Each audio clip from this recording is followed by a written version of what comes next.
This is World Comics Review, and I'm recording this video back to back with the previous one.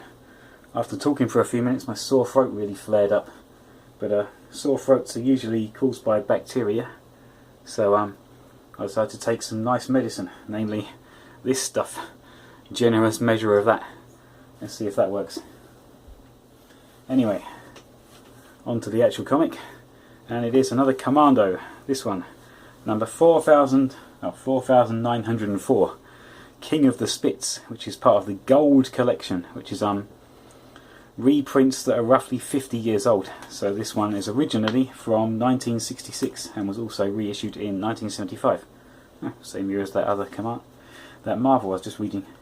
Anyway, right, so the King of the Spits is Mike Carson, who is a British guy who's assigned to command an Australian squadron in the North African desert in 1942.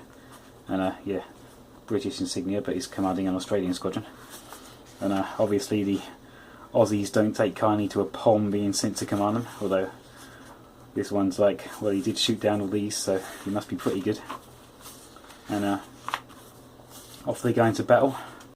And despite the fact these Aussies are supposed to be pretty good, as soon as they spot a lone twin-engined light bomber flying along on its own amongst a load of clouds, they dive straight into the attack, not falling for such an obvious trap, and inevitably German fighters appear out of nowhere. Mike Carson manages to rescue the Aussie who's in trouble, shoot down the German, and yeah, the Aussie has to parachute out, but another Aussie lands and saves him. They cram both of them into one plane and escapes the approaching German armoured column. And he decides to ground the two pilots instead of congratulate them, which rubs the squadron up the wrong way. A few weeks later, they get into a real battle. So they spot a large formation of German bombers, start shooting them down. Then German fighters come to attack, but their fuel and ammo are low, so he orders them to break off, and the Australians are wondering if he might be a coward. And also the Australians recognised that the German fighters were part of a elite squadron led by a guy called the Red Arrow, or von Stiegler. And Mike Carson remembers von Stiegler from before the war, but that's not explained yet.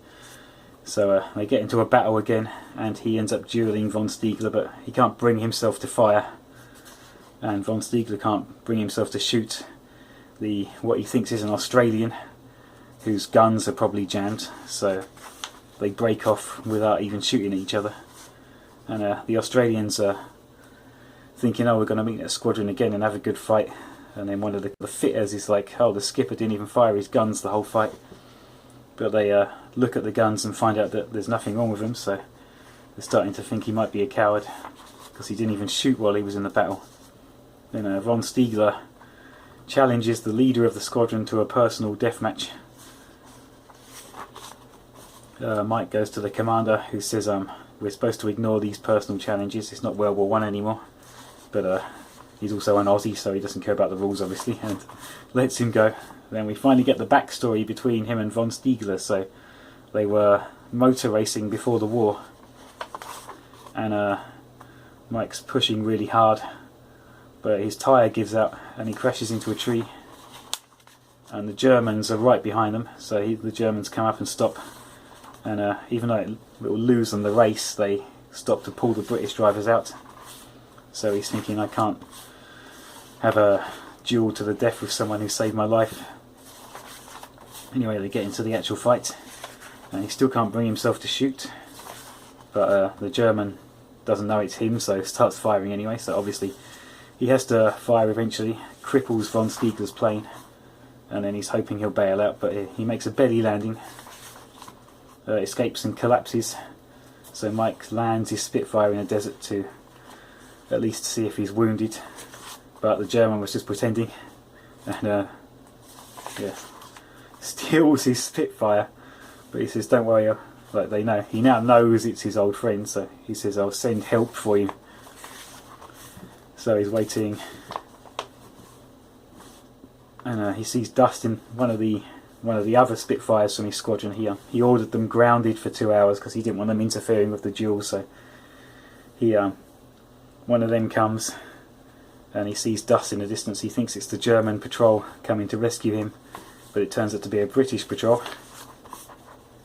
Then another German squadron comes and they just see the enemy, so start attacking. One of the gunners on the British patrol gets wounded in the shoulder, so Mike takes over the guns and shoots down one of the German planes.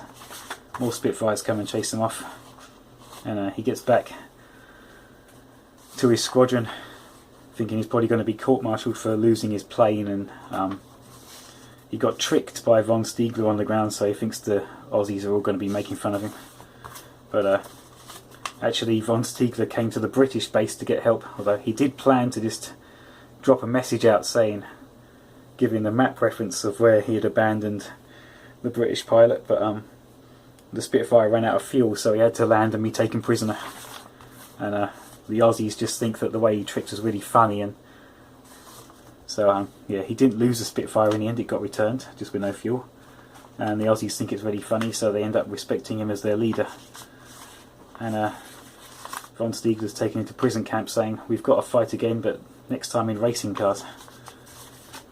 But that's the end of the story. Commando's always generally about war, so unfortunately no motor racing based sequel. Oh well.